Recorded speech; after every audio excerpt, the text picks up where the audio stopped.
This episode of the Towing Life podcast is sponsored by Strong Arm Recovery. Strong Arm Recovery provides you with a professional towing service that treats your investment like it's their own. With locations in Ottawa, Ontario and Calgary, Alberta, and a full fleet of heavy and light service vehicles, they are guaranteed to meet your towing needs. You can visit strongarm-group.com for more information. Once again, that's strongarm-group.com.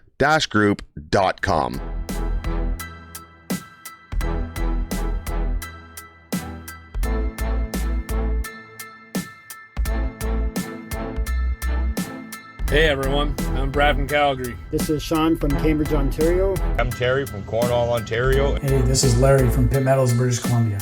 And you're listening to the Towing Life Podcast. Welcome to the Towing Life Podcast, where these two handsome fellas just sit down and discuss the good, the bad, and the ugly as we see it. I am Towman G. And I am Plane Guy. And this is our show. We have a special guest joining us on this episode of the Towing Life podcast. I would like to introduce friend and supporter of the show from Strong Arm Recovery, Frank Dorval. Welcome, Frank. It's great to have you here with us. It's great to be here. Thank you very much.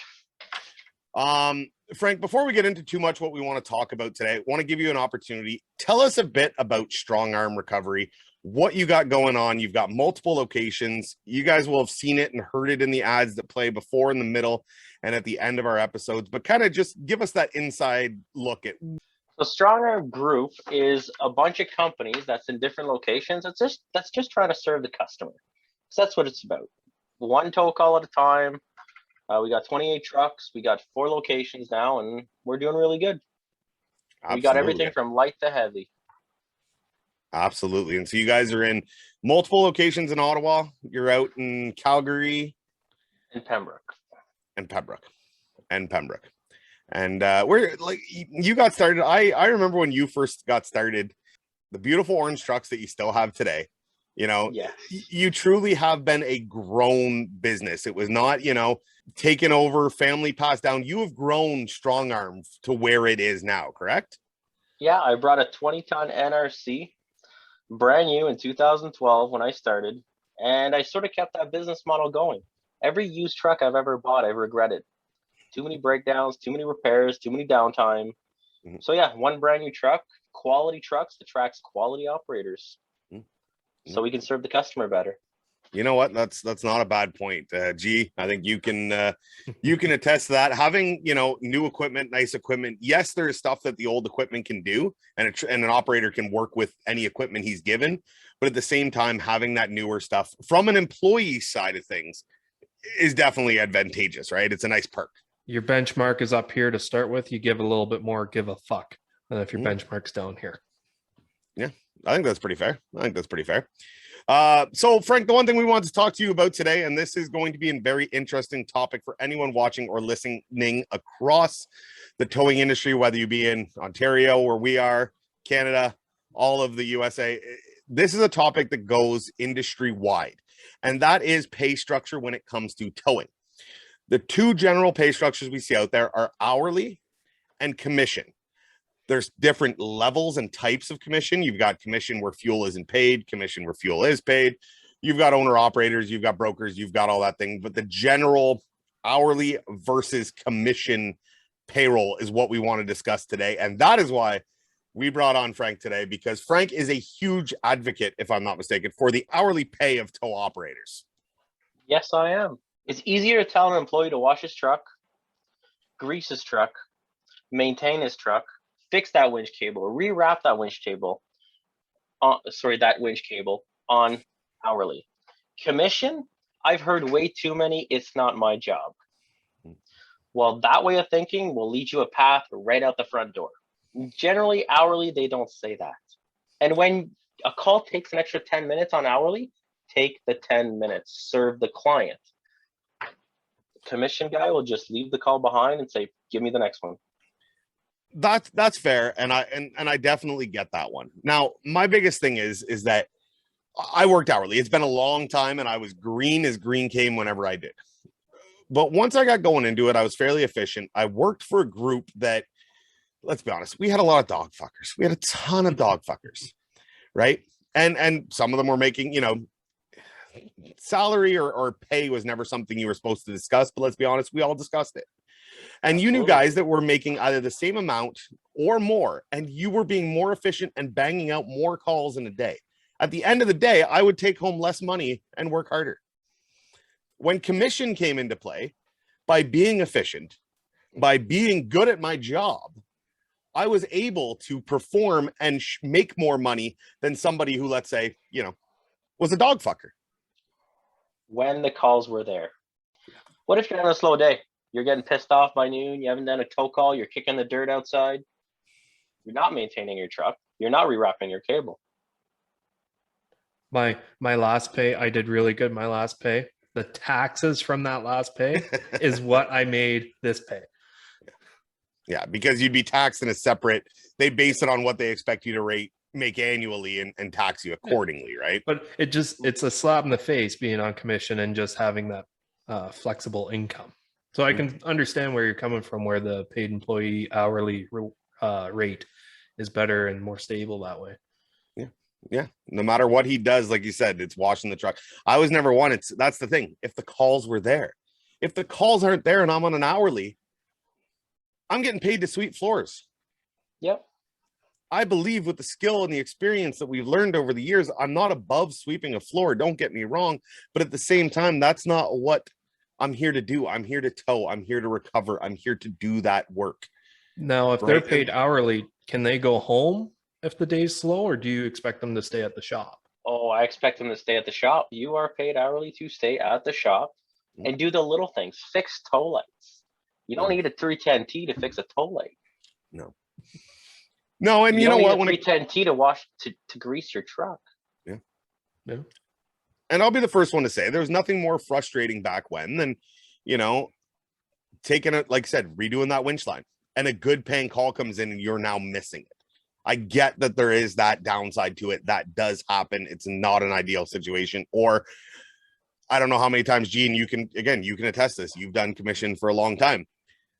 Do I want to grease my truck right now? Not really, because I don't want to miss out on a call coming. Or I'll do my oil change later. I'll do, so I get it. There's definitely the advantages to the hourly when it comes like that. It's just do the advantages. And I'm looking at it, you're looking at it from an owner side.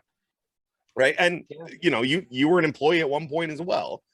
And I'm trying to look at it, for argument's sakes here, from an employee side. It's tough to, be efficient and be good at your job and still take home $20 at the end of the day more than the next guy, for, $30 at the end of the day, when I could be taking home, if the calls are there. Like you said, if the calls are there, I could be taking home $100 more than the other guy. Why? Because I'm good at my job. Yeah, but if you're good at your job, you won't mind greasing the truck. You won't mind maintaining it. Plus, you'll get the bigger recoveries when it came in, because I trust you more than the next guy to go do that rollover. If a guy can't get a car over a snowbank, but the next call is that, and I have to send the commission guy because he hasn't moved all day, well, then you lose out on a good recovery too. If you're paid hourly, just go serve the client with a smile. At the end of the day, that's what we're here for, right? We're all here to serve the customer with a smile, make everybody happy, get them off the side of the road, get them to wherever they're going, right? That's we're all doing the same thing. We've talked about that before. Yeah. Right. There's so much competition and everything, and competition is great among businesses. But when we're in turmoil, and might be a bit of an aggressive word for the towing industry right now, but we are definitely having trouble in the towing industry in Ontario. No, I think you worded it right now in the towing industry with turmoil. With turmoil. This is where competition needs to be put aside, right? And your views on the hourly, how has that been received across the industry? Because, owners speak to each other. A good group of towers. What do they think whenever you come to them and say, this model is what we should be doing? A good tower with a head on his shoulders will switch companies. Whether it's hourly or commission, they will suit to their skills. If the guy wants to make more money and go on commission, I'll lose him. If the guy's hourly and wants a steady life for their kids and their wife, they'll pick hourly. It's easier to get a loan on hourly. It's easier to get a house on hourly. I want those things for my employees. No, it's true. Go try going to the bank as a commission driver. It definitely 2 years. impacts. Yeah. 2-year history on a commission driver to get a car loan. Mhm. 3 weeks on hourly to get a car loan. That's Wow. insane. 3 pay periods. So 6 weeks, Yeah. give or take. That's insane. That's insane. Like I said, I want to agree with you. It sounds so good. Then let me ask you this: where did commission get started? Commissions got started for people trying to steady the cost of towing because it was so unstable. They say, if I pay you per call, I can budget better. That's where commission is. But if an owner is very good at getting work and keeping that work, hourly is better for the organization. It provides a steadier life for their employees. Right. So steadier life. You're saying lower turnover on drivers, things Yes. like that. I mean, I gave my drivers 2 raises during COVID. Ask me this: how many commission employees got raises during COVID? I don't know of any. I'm not going to ask the question because I think I know the answer. All my drivers went to a minimum 23 an hour on my flatbeds and 27 an hour on my heavies. And was there was it because of COVID? Kind of what brought that on? I didn't want to lose them to CERB. I still have the business to run. CERB Right. is getting $2,000 a month for people to sit on their asses. Mhm. While my guys make a minimum $4,000 a month before tax. I don't understand who sits on their couch. Who can afford to sit on their couch for $500 a week? That's my problem. Everyone. A lot of people do it. Hard. Oh, I don't Hard. have to pay rent because it's mandated that they won't evict me. Yeah. I forget, I've met so many great professionals and across the industry since I've been doing this that I forget that, there are still the bad apples in the towing industry, just like there is in every other industry, right? So I don't think of those guys that go, it's easier to just sit at home and collect money than go out. No, I want to be working. I want to be in my truck and I want to be making myself and my company money. Well, that way of thinking is the right way, but it's gone the way of the dodo bird lately. Common sense is not so common. Nope, it's not. A good employee is hard to find, right? Give him a raise though, he pops out of the woodwork. I think it boils down to a lot of guys just don't give a fuck, Yeah. right? Well, that's Like it. I know for me being on commission, it's all fine and dandy, but since I don't live in the town and I can't go home, I lose out on that big appealing aspect of if it's not a busy day, you can go home, do a load of laundry, whatever. So where an hourly would be great, but then like Plain Guy was saying, you get swamped and you do 15, 16 calls in that day, you're making the same as you did yesterday sweeping the floor. So it's a lot more backbreaking work. It's not a hard job, let's be honest, but at the end of 15 or 16 calls in that day, you're going to be more tired than you were sweeping the floors the day before. You're putting food on the table either way. Yeah. Yeah. No, it's true.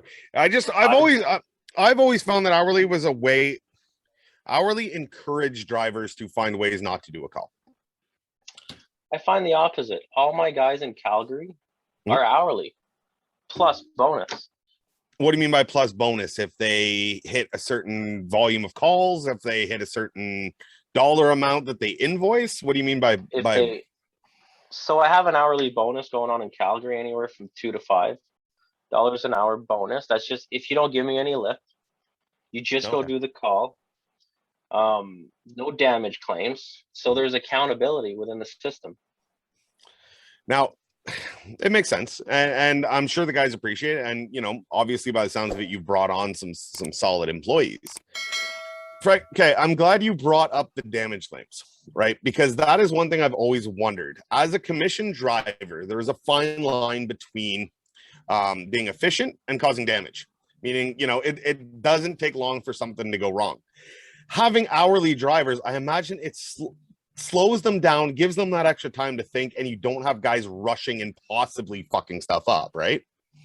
Yeah, that's right. So damage claims. We have a company culture. We haze the shit out of somebody that has a damage claim. Like, what the hell were you thinking? You were taught this. What were you doing the night before? So there's always that constant pressure. But if you take 10 more minutes on a call, you're not going to get a lift from me. And nobody remembers if you were late 10 minutes on a tow call, but everybody remembers if you fuck something up. That's true. So That's true. so the hourly slows you down and makes you pay attention. Now, does that not cut into the bottom line at the same time? Now, I guess if damage claims drop in accordance with that, it would keep you, it should work out in the black on the right side of things. Yeah. Now, number 2 is that I heard from my broker in Calgary and Ottawa that says that I don't understand. You haven't had a claim in the last 6 years. I said, no, I take care of it all in-house. My insurance is a backup in case I kill somebody, not a means of income. Yeah.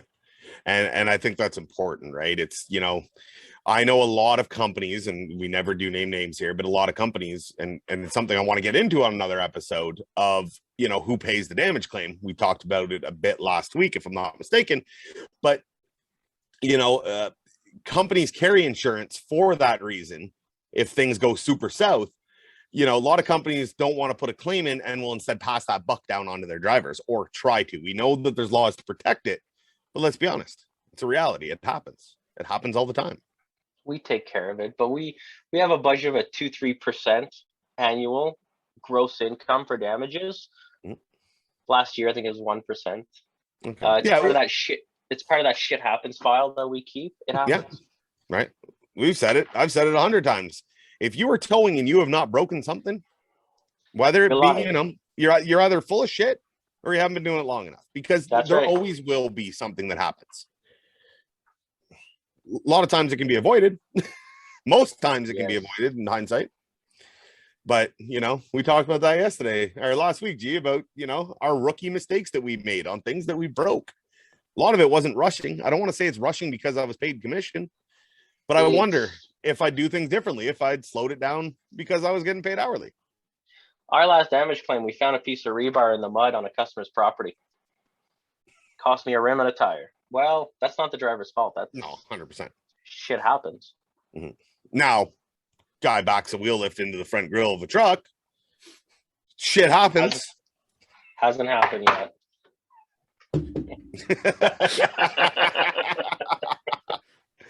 Really? I did that once. I shit you not. I had an old, what was that record? Gee, you would know. Century? I think it was a Century record. Yeah, Century. And the wheel lift, that the spring-loaded pin that keeps the wheel lift straight behind you? Mine had let go, so the wheel lift was cockeyed. And I had gotten to know the depth really good on my truck. I back up, and I should have still had another foot or two, and I hear crunch. It was a little Mazda B3000, and the wheel lift was turned and just cracked the front grill. And I sat there as soon as I heard it, and the customer standing right there. Never said stop. Not that it's their duty. It's my job to know my truck. But I remember just going, like, hearing that noise and, doing one of these. What about oil pans? What's that? What about oil pans? One. I have taken 8 years I've been at it. I've taken out one. I've taken out one on a scrap car because I wanted to see if I could do it. Volkswagen Jetta? Yep. I don't remember if I was a Golf or a Jetta, but yeah, I was absolutely. We had another driver that did that. I remember he was scared. We did contracts for a scrapyard, right? So all the cars going there. We did them a favor if we took the oil pan out, right? That was one less fluid they had to drain. And we had a new guy who didn't really know this, towed a vehicle and took out an oil pan on some train tracks and called me like he was scared. He was scared. He goes, "Oh my God, I took out an oil pan." I'm like, the good news is, I hope you learned. I hope you learned from this. And by the way, it doesn't matter. Those calls were always nice to learn on, though, because you could take this $100 piece of shit fucking vehicle and treat it like it's a $1,000 or $100,000 Mercedes and see how well you can take care of it and make sure that if something's going to hit, learn on that vehicle first. How do you handle driver training? That's another important one. Again, we're getting off topic a bit, the hourly and commission, but I think it plays in the sense that when you have a commission driver, right, training is hard, meaning the company, when you anticipate that a driver coming in is going to, cost you the calls that he does when he's training, that changes everything, right? Because either you're not paying both your drivers a commission, and standard in Ontario seems to be between 30 and 35%, give or take. You can't pay 60 to 70%. So, it's an added cost that a company would expect. Somebody like yourself with hourly, I imagine that's easier to account for and easier to really figure out. Every employee gets a 2-week training, regardless, and they go with the most convenient senior driver for the time of the call. And yes, I pay them both hourly, and I tell you, and I tell the trainer, take your time, and I tell the employee, you're handling the controls. Right. How early are you letting them handle controls? Because I've had trainees that I wouldn't let near control for at least a couple days. One of them sitting right next to me right now. Hey, usually day 3. Day 3. I think that's pretty reasonable. Day 1 and 2 are watch what I do, see what you pick up. Let's learn the components. Let's learn what does what. By day 2, 3, you're starting to get into okay. And then by day 4, I was taking naps because that was the big thing, right? I couldn't, if I sat there the whole time and said, stop, if something went wrong, you're never going to learn to pull that lever on your own. So once it would probably be what, week 2, near the end of week 2, about the time they're ready to go out on their own. Here's what's going to happen. I'm going to sit in the truck. You're going to do it all. That's fucking bullshit. I think it was the first weekend, and you're like, I need to get a bigger data plan because I'm playing too many games. Well, that's why you were driving. That was different. That's why you were driving. Even when I was loading and unloading, we got a call like almost an hour away, 4 flat tires. And the guy said, oh, I told him to bring a bed. No, here I am, green as green can be, trying to figure out how to load a vehicle with 4 flat tires on dollies. And I did it. And then I think I came to you and said, hey, can you check this? And he was like, well, do you think you feel comfortable? I was like, well, I kind of like your opinion. He was like, well, if you need my opinion, you didn't do it right. Yeah.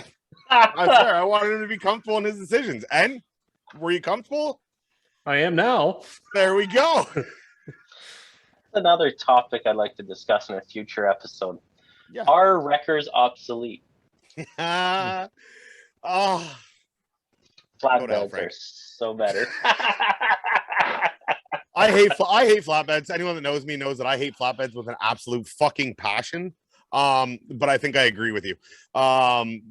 When I'm behind the wheel of a bed and a call comes in, I don't give a fuck what it is.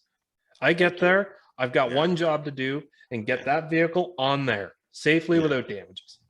With a wheel lift and dollies, I get there. Oh, the car's half on the shoulder, half on the asphalt. That's going to be a pain in the ass for the dollies. It's just a runaround. It always is. Don't get me wrong. They serve a purpose. I had a Range Rover today, locked in park, deaf issues, couldn't start. The guy requested a wrecker to go to downtown Toronto with it on a nice hot day like today. So I was a little, it is what it is, but it got done on wheel lift and dollies. But could a bed do it? Oh yeah. Skates, go jacks, whatever. Wreckers no longer fit underground. Therefore, we no longer need them. We started going down with a pickup truck and just straight chaining it out. Yeah. It's, you know what? It's times are changing. We've seen other provinces do it. Find me a Quebec plated wrecker. There's very few of them. In Ottawa, there's plenty of chasers. What's that? Everybody in Ottawa placed their chasers Quebec. Oh, really? Okay, but actual companies operating within Quebec. No, I'm sure that's beds. very, very similar to, trucking companies plating in Nova Scotia and Alberta, and there's loopholes and everything to it. Are you a tow truck operator looking for a great company to grow with? Are you currently living in Canada? Well, Strong Arm Recovery wants to hear from you. With a large modern fleet and competitive wages, Strong Arm Recovery is changing the way tow truck operators are taken care of. With national expansion on the rise, they are actively searching for franchisees across the country. There's also current openings in both their Ottawa, Ontario, and Calgary, Alberta locations for operators. Please visit strongarm-group.com for more information and how to apply. You brought up the word, and I hate to use the term because I've spoken about it before. I believe they're working within a system. But do you believe chasing, as we call it, would have been differently without commission involved in the industry? No, I think chasing's a bigger problem than that. Like if you if you mandated that the entire towing industry had to be hourly, right? I don't know how you would mandate it, but if you could, would chasing disappear overnight? No, it would not, because you still have those three truck guys that would pound salt just to get it. Owner Right. operators, everything else. That's Yeah. right. They would Yeah. go there. Yeah. They could Um, bypass the hourly rate. Sorry, chasing stops when police contracts include accidents. Include what? Period. Sorry. Accidents. Oh, okay. without PIs. Star 4141 in Quebec stops chasing. Alberta, everything goes back to a police impound. Stops chasing. Now are those impounds? So it's multiple companies that tow into one police controlled impound.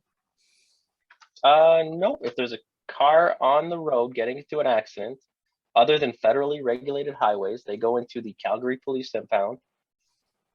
And that's it. They take control of cost and everything. We don't have a chasing problem in Calgary. Nobody chases. It is illegal. You are not doing it because you only get paid this much for that toll call. Now, a lot of the argument out there, and again, we have gone way off track here, but I'm in. A lot of the argument would be, though, what can we compare, and pardon my lack of geography knowledge, the size of Calgary to the size of the GTA?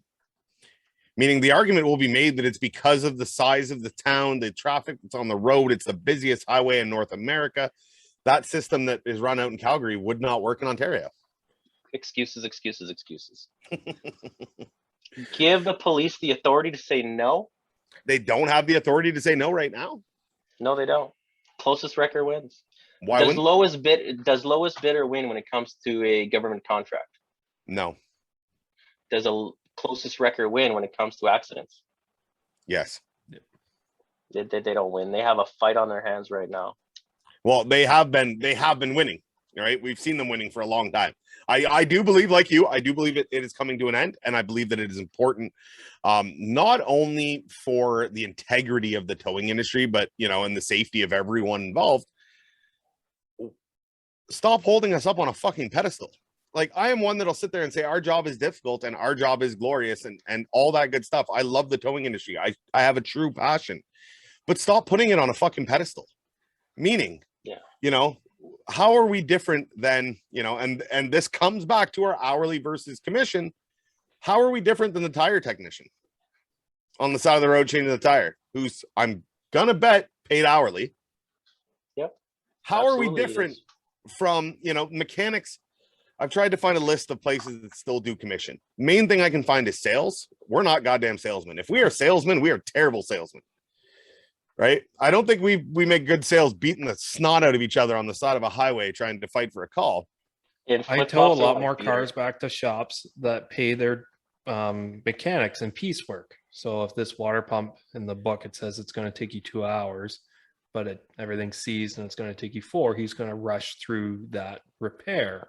Or if he wants to get paid for an hour's worth of an oil change in 30 minutes and get 2 of those done in an hour, that's what he's going to do.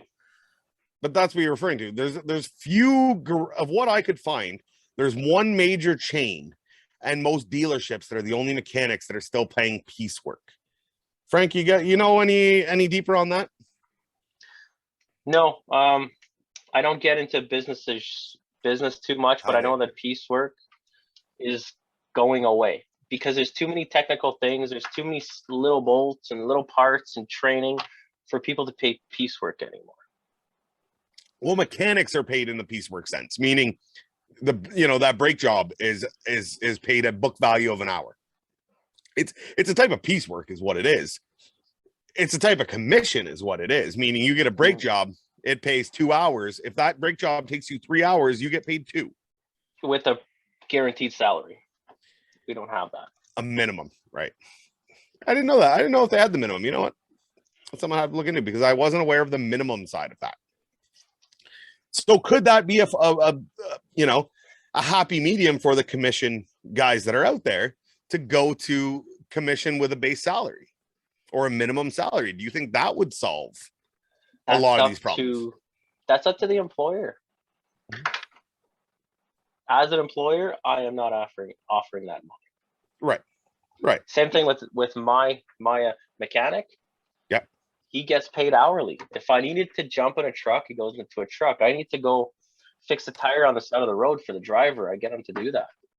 Right. It's not trying to figure out different situations, different Right. We had that problem with roadsides, as a roadside company would pay you one rate, an accident tow would pay you another rate, COD customer would pay you another rate, right? I would look at it and go, kind of the same way as an hourly guy would say, I don't want to do you'd think the guys would try and get out of the work. Commission drivers were no different. Why would I go do that tire change when I can make just as much money doing this tire change, or more money, sorry, doing this tire change, or doing this instead? Right? We are seeing big companies drop big roadsides. Use your imagination, because they're not giving them raises on their contracts. Yeah. If the roadside would give them raises on their contracts, they wouldn't have this employee problem. They wouldn't have this vendor relations problem that they're having right now. Oh, there is a major divide between the drivers, the roadsides, and the owners right now. Yeah, absolutely. Like, it's getting worse. It's getting a lot worse. But this is where you'll see tiny companies go either broke or big, and gigantic companies go from gigantic to small. Me, I'm going gigantic. I want cross country, but there's a strategy to it. You got to pick up the pieces of what others left behind. Because of these companies that have, shrunk down or whatever, because a lot of companies are at the same time, looking at it and going, if I drop these roadsides, I can make the same amount of money with less trucks and less headaches and less drivers and less drivers. But those calls didn't just disappear. No, somebody's got to do them. So who's picking them up? Depending on how rural you are, nobody. That's the other thing. Rural areas will make no money. Not in these times. Okay. With roadsides. Tourism is down. Shipping is down. Fuel is down. Nobody's leaving home. They're too afraid. Yeah, no, it's definitely a weird time. So where do you find the success then? Where do you continue to find the success for your drivers? Because, the nice thing about the hourly setup that you speak of is, we talked about that before, you and I. As a commission driver, your cap is controlled by the company in which you work. And the truck that you're in. And the truck that you're in, of course. Meaning, if that company can't negotiate a new roadside contract, let's say, or a better roadside contract, and the rates don't improve, the driver can't make any more money because he is based on a commission of those rates. Meaning you are at the mercy of, This is where commission hourly, like the first people that are going to go are going to be your good employees. On a commission company, you're saying? Yes. Oh, who's the last to go? Money. The rookies. The rookies are always the last to go, no matter where they are. Okay. But I've had better luck training a rookie than I have taken on an experienced driver, because he comes with ego. Ego's an attitude. I will show you the door. I have. If somebody comes in with experience without an ego and I just want to feed my family, that's my next manager. Yeah. And yes, he will be paid hourly. So how is your hiring pool? Are you struggling to find drivers right now in all your locations? Because I know most of us are. I got 15 resumes on my desk. Wow. Now, do you would think that is because of the hourly system? What can you attest that to? Obviously, your success. Like, you have been, since the day you have started, you have set your mind to something, and there is no doubt that you have absolutely, gone for it. And it seems to be paying off. But most companies will tell you right now, it's hard to find drivers. When I came to the company that I came to currently, you were a cocky fuck. What's that? You were a cocky fuck on your interview. I was. In all fairness, though, as an operator, when there is a shortage in the area and you know that there is, you do have the leverage. I'm here to do a job, and I'm here to make myself money, and I'm here to make you guys money, and I'm here to, make everyone look good at the end of the day. But that being said, with the insurance restrictions that are on hiring right now that, a lot of companies are having a hard time with, I came in with 8 years experience, no problem getting, a letter from the insurance company. I'm pretty sure I was up against a guy who was working as a delivery driver for a restaurant, or, working in the restaurant. Now, I'm not saying that guy wouldn't be the next amazing operator. We all started somewhere else. But when you're looking to fill a spot right away, knowing that I had the experience coming in, of course, everything is going to work out. I'm one that's just going to do my calls. And like you talked about, Frank, at the end of the day, I want to do my calls and I want to go home. I'm done trying to be Superman here. I want to work for the company. I want them to be happy. I want them to make money. I want to enjoy what I do, because if I don't enjoy what I'm doing, I wouldn't still be here. But at the end of the day, I'm here to make money. And when the hiring pool, a lot of companies are telling you there's a low hiring pool, or they're turning over guys. And maybe you're right. Maybe that's because of the commission. Is it because of their company's policy and procedure, or is it because there truly is a labor problem out there? Nobody looks in the mirror, and I do it all the time. When I'm arguing with somebody, is this a company's fault? Is this me? Or is this truly the problem? 60 to 70%, the problem is me and my reaction, my policies. Okay. Or we need to change internally. Yeah. I think we got to grow. The industry has been disregarded so long as kind of a dirty, dark outcast, right? That's where towing came from. Towing was hard work. It was a lot of hard workers. You had these mechanics. That's what a lot of it came from. We talked to a gentleman. I have Aiden Coles. He wrote a book. And back when after the war was done, a lot of the guys coming back that were getting into towing were GIs. Were soldiers coming back that needed some work and that weren't exactly the most skilled, but they were hard as hell workers. The blue collar hard worker. Now, with everything that's gone on in the evolution through the industry, there has been some great professionals, and I've met plenty of them, yourself included. But there is a deep, like a dark, dirty underside to towing. Has that turned away a lot of good potential people? I never thought I would have done this back when, and I love it. Right? Has a lot of people missed out because of the underbelly of this industry, and how do we change that image, right? And how do we rebuild this industry? Company image is a good one. How many people go out there and flip-flops and a wife beater? I won't even wear shorts. You've seen it. Yeah, 100%. I've seen it. I won't to the point I won't wear shorts because that's unprofessional. He actually ripped his sleeves off today. Who? My manager. Oh, Jesus. I mean, if I couldn't look at myself in the mirror if I showed up with ripped sleeves off on my shirt. Yeah, it portrays the very mater tower, which I hate that image. I hate it. Like, the guy doesn't even wear reflective on his truck. Like, come on. Mm-hmm. Do better.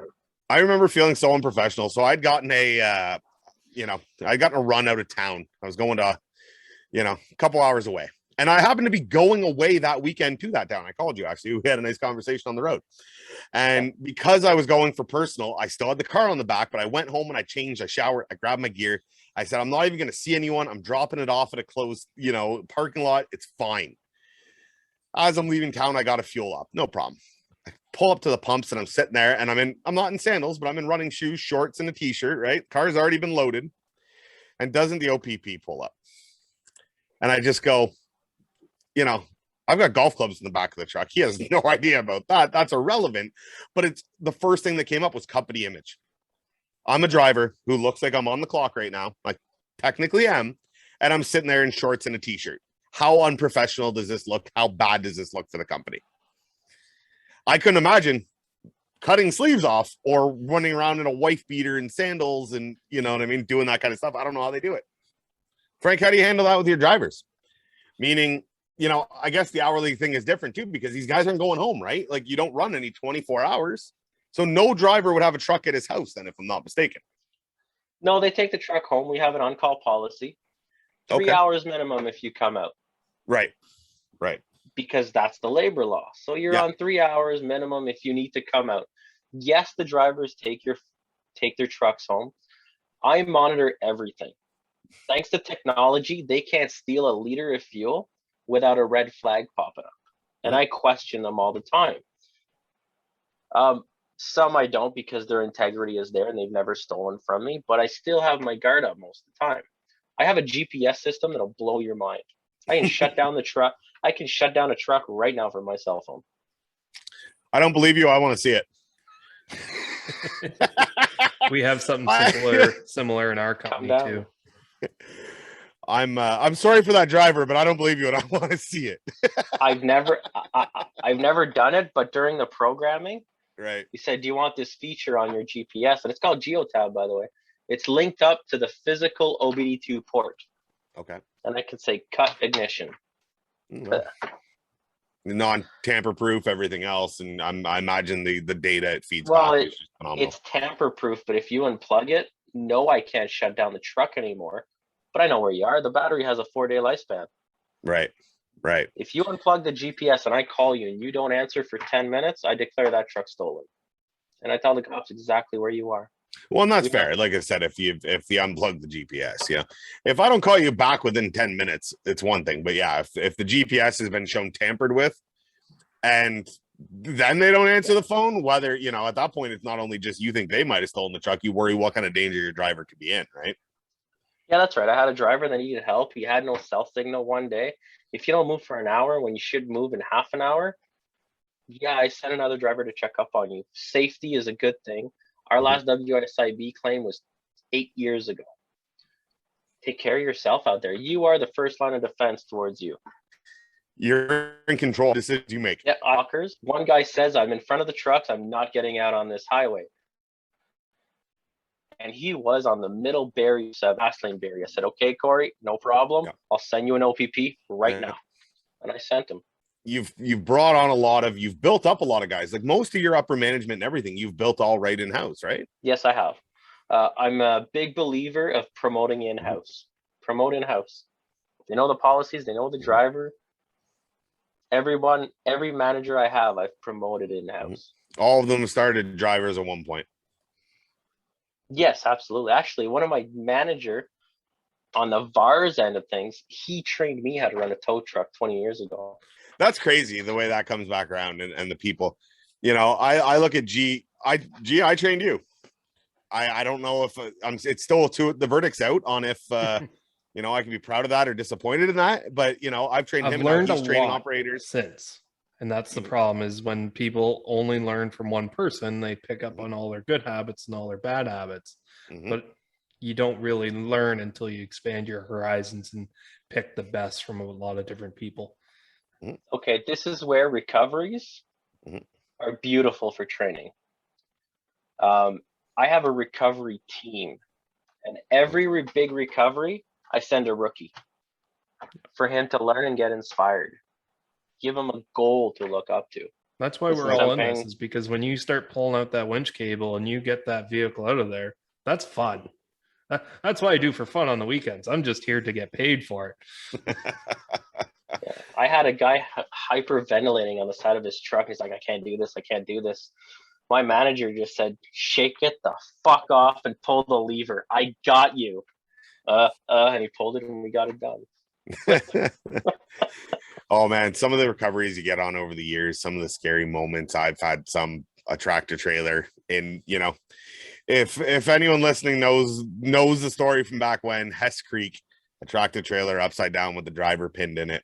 And I mean, it was one of those moments that why I continue to tell. It was probably one of the scariest things that we've ever done. Even as a team, it was absolutely nerve-wracking.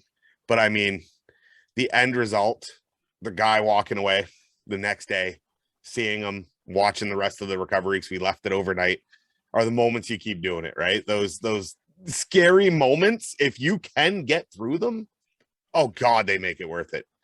They're the best part at the end of the day. I winched a combine out of the ditch in my old one ton at one of the companies I worked for. And I showed up there and I was like, I don't think I can do this. But I got the guy in it. He helped me and I started pulling and we just slowly worked it out, got it out from underneath these trees. And if I can find a picture of it, I'll put it in here. But it was in the ditch pretty good. And I was tickled pink when it came out because I didn't think when I showed up I could get the job done, and I got the fucking job done safely and in a timely fashion. It was either I get it done or they wait for a company an hour or two away with a rotator or a 25-ton truck to come out, because that's what they probably would have brought for that type of call. Proud moment, eh? Yeah. Yeah, All right. we've all had that. All right, Frank. So we've had some amazing discussion. We've got into, like I said, the commission, the hourly. We know where you stand on it. You seem to have built quite the successful company. You've got a great culture among your guys. The hourly definitely seems to be working for you. If you had any advice for companies that wanted to consider going to hourly, or where to even start on it, considering they've been commission based their whole, existence, what advice would you give them? 18 to 20 bucks an hour to start. 50 time and a half after 50 hours. And consider the guy's experience. It has value. They have value. And if people walk because you're trying to change a business, let them walk. Mm-hmm. Be authoritative. This is the way we're doing things from now on. I'll admit, I came in here, I'm a big commission guy. I love your input on it.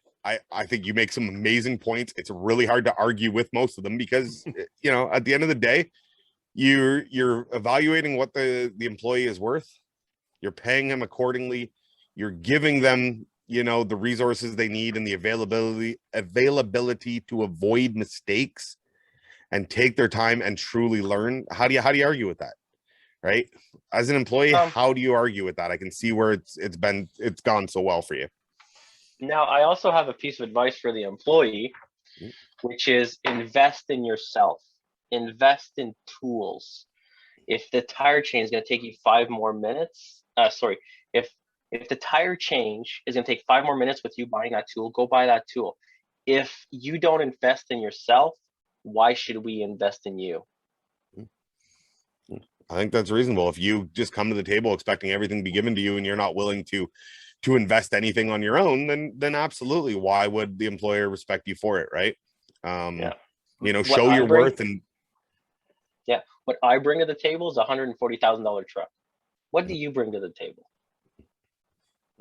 That's fair. So there's got to be a happy medium between you investing in hand tools and not wanting to invest in hand tools. No, it's true. I've always, we talked about that on who supplies what tools. And I believe companies are responsible to provide the minimum, to boost their cables. Sure. The essentials. Yeah. But I want my pack. I'll go out and buy my pack. Why? Because my pack is going to save myself a lot of headaches and a lot of time. So you're right. The company, it gives you the basics. Invest in yourself. And when you campaign for a raise, that argument will go a long way. Yeah. I think that is solid advice.